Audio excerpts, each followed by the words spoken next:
श्रीलंका जा सकते थे, वहां आग भी लगा सकते थे और बहुत कुछ कर सकते थे। उठा के ला सकता है, वो सीता जी को भी ला ही सकता था। फिर युद्ध की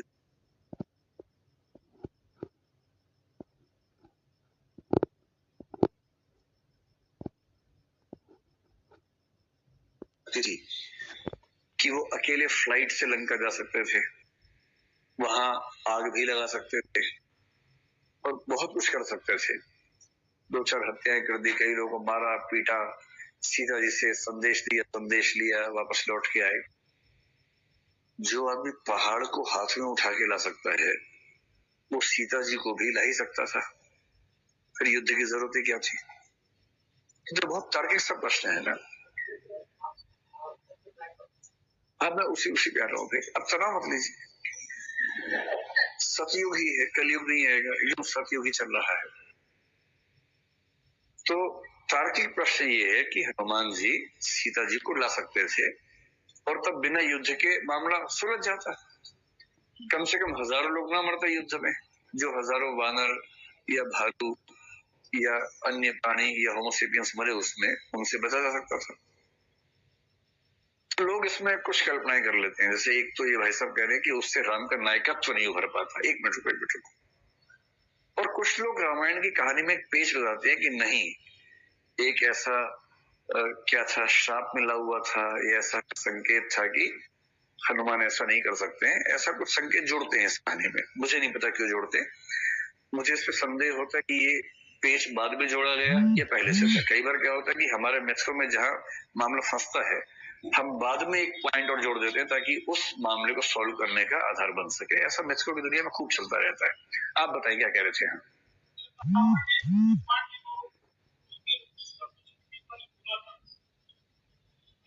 हाँ, विभीषण ने का दूत अवध्य होता है उसके।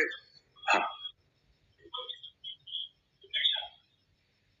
ठीक है, चलो मान लेते हैं कि वो दूत के रूप में छोड़ा था और जब उसको मारने का हुक्म दिया, विभीषण ने कहा कि दूत अवध्य होता है, उसको नहीं मारना चाहिए। इसके बाद रावण ने कहा ठीक है, इसको मारते हैं, इसकी पूंछ में आग लगा देते हैं। पूंछ में आग लगा दी। दूत पूंछ में आग लगाने के लिए भी नहीं होता वैसे तो, लेकिन रावण ने लगा दी। और दूत शहर जलाने के लिए भी नहीं जाता है, पर दूत ने शहर जला दिया। दूत ने दूत वहां के राजा के बेटे की हत्या करेगा ऐसा भी नहीं माना जाता है, पर दूत ने वो हत्या भी कर दी। तो दूतत्व का सारा गुण उसी एक पॉइंट पे क्यों आया, बाकी पॉइंट्स पे क्यों नहीं आया? ये भी तो सवाल रहेगा ना उसके बाद। और दूसरी बात, चलो मान लिया कि ये मामला था, वापस लौट जाते, नेक्स्ट फ्लाइट से आ जाते कि अब मैं दूत के रूप में नहीं आया, अब मैं हमलावर के रूप में आया हूं, अब लेके जाऊंगा तो मैं तो रोक लो। अगली नहीं, बनते नहीं, छोड़ो ना, इसमें क्या रखे इन सब बातों को, खत्म करो। मैं कुछ नहीं कह रहा, मैं सिर्फ ये कह रहा हूं कि यदि हनुमान जी सीता जी को ले जाते तो युद्ध की नौबत ना आती। मैं ये कह रहा हूं। ये सही है, सीता जी ने खुद ही मना किया था, और सीता जी ने खुद ही उस समय मना किया या बाद के लेखकों ने ये लिख के डाल दिया अंदर के मना कर दिया था, इस पे संदेह है। क्योंकि ऐसी रचनाएं एक बार में जो लिखी जाती है बाद में जुड़ता रहता है उसके अंदर। जो क्षेपक होते हैं ना, बहुत सारे क्षेपक आ जाते हैं और उन क्षेपकों के आधार पर बाद में ये जानना बड़ा मुश्किल होता है कि इनमें से कितना ओरिजिनल है, कितना बाद में जोड़ी गई कहानियां हैं। सीता जी ने सचमुच क्या कहा ना तो आप जानते हैं ना मैं जानता हूं, हमें से किसी को नहीं पता, सब अनुमान की बातें हैं। और मेरा ख्याल है कि जो स्त्री अपने पति से दूर एक ऐसी स्थिति में फंसी हो जहां रोज उसके सामने खतरा हो, जिंदगी का खतरा हो, प्रतिष्ठा का खतरा हो, यदि उसे वहां से मुक्त होने का मौका मिल रहा हो तो कोई भी विवेकशील व्यक्ति ये नहीं चाहेगा कि इस मौके को गंवा दे, वो चाहेगा कि इस मौके का लाभ उठा ले। और मुझे विश्वास है कि सीता जी बहुत समझदार थी। जो लड़की इतनी समझदार है कि वो मतलब ताकतवर समझदार सब है, मतलब मेरी कॉमन सेंस ये कहती है कि ये वाली बात बाद में जोड़ी गई होगी। धर्म का मामला है, ज्यादा बोलना ठीक नहीं है, कोई ना कोई फरसा कुढ़ा लेके खड़ा हो जाएगा तो उससे ज्यादा ठीक नहीं है। लोग नाराज बहुत जल्दी होते हैं ऐसी बात में। तो मेरी अब ये पॉलिसी कि ऐसे मामलों में बहुत दूर तक ना जाए, पर कुछ समय के बाद बोल दे लीला है। सीता जी ने क्यों मना किया जबकि वो वहां परेशान थी? यही तो लीला है प्रभु की। प्रभु की लीला प्रभु ही समझ सकते हैं, हम क्या समझेंगे? हमारी कौन गति ब्रजनाथ, हम क्या समझेंगे? लेकिन लॉजिक भी एक चीज है जो उसी ईश्वर ने दी है, और ईश्वर ने दी तो ये भी कहा इसका इस्तेमाल भी करना, इसे छिपा के मत रखना, ये काम आता है जीवन में। तो धर्म की कोशिश है कि उस लॉजिक को पूरी तरह से खत्म कर दे, उसी में तो सारा मजा खत्म हो जाता है। अंतिम बात पे गौर कर लीजिए, जिस बात के लिए सब बताया। हनुमान जितने शक्तिशाली हैं, इसी कविता में देख लीजिए, राम बिना बात के परेशान है, उनके पास हनुमान बैठा है। अच्छा, हनुमान से ऐसा भी नहीं कि एहसान हो जाएगा, हनुमान से कहे यार एक काम कर दोगे, बुरा तो नहीं मानोगे? हनुमान कहे यार बहुत काम करवाते हो आप, चलो फिर एक काम कर देते, बताइए क्या काम कर रहे हैं। ऐसा संबंध नहीं है हनुमान के साथ।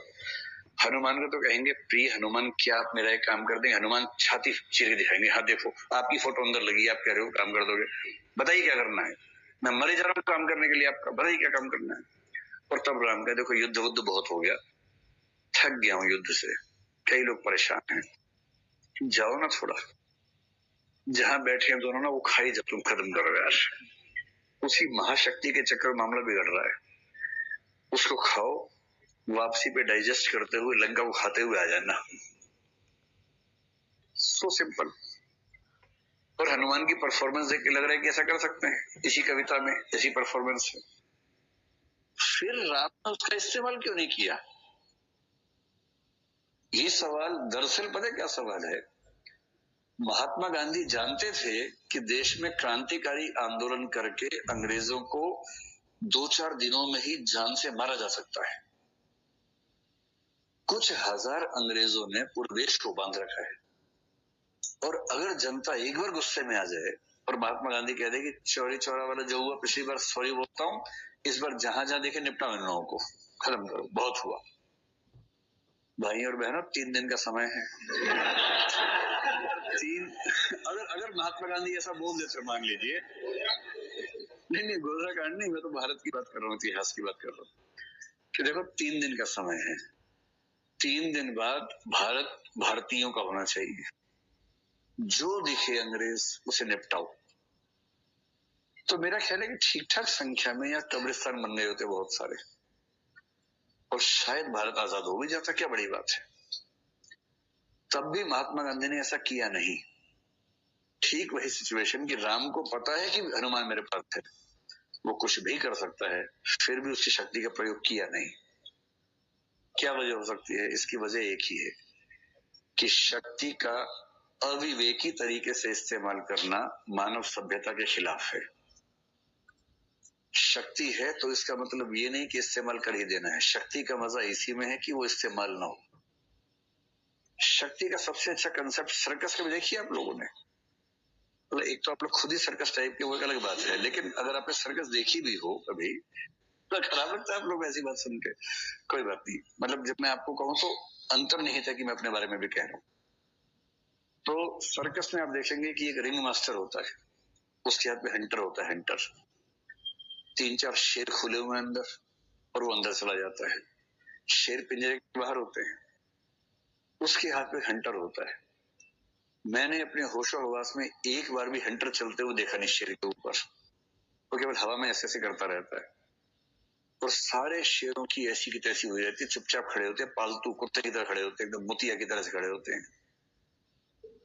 तो शक्ति का असली मजा ये है कि शक्ति के प्रयोग की संभावना का खतरा बना रहे, पर प्रयोग हो नहीं।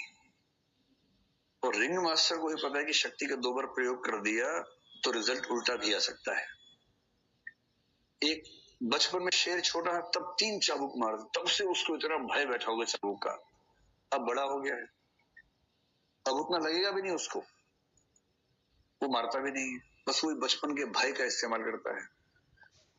अगर गलती से ज्यादा जोश में आ गया, जनता ने कहा मारो मारो मार के दिखाओ, उसे कहा अच्छा मारते 2 चाबुक मार, शेर को लगा कुछ हो नहीं रहा इससे, तो गुदगुदी हो रही है इससे, तो सिर्फ शेर को लगा धत्तरी की यही था बस इसके पास। फिर उसने बाकी शेरों से कहा पार्टी।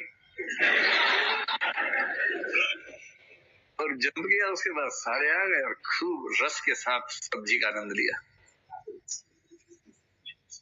रस समझ रहे हैं ना? शक्ति का मजा इसमें है कि उसके प्रयोग का खतरा बना रहे किंतु प्रयोग ना हो।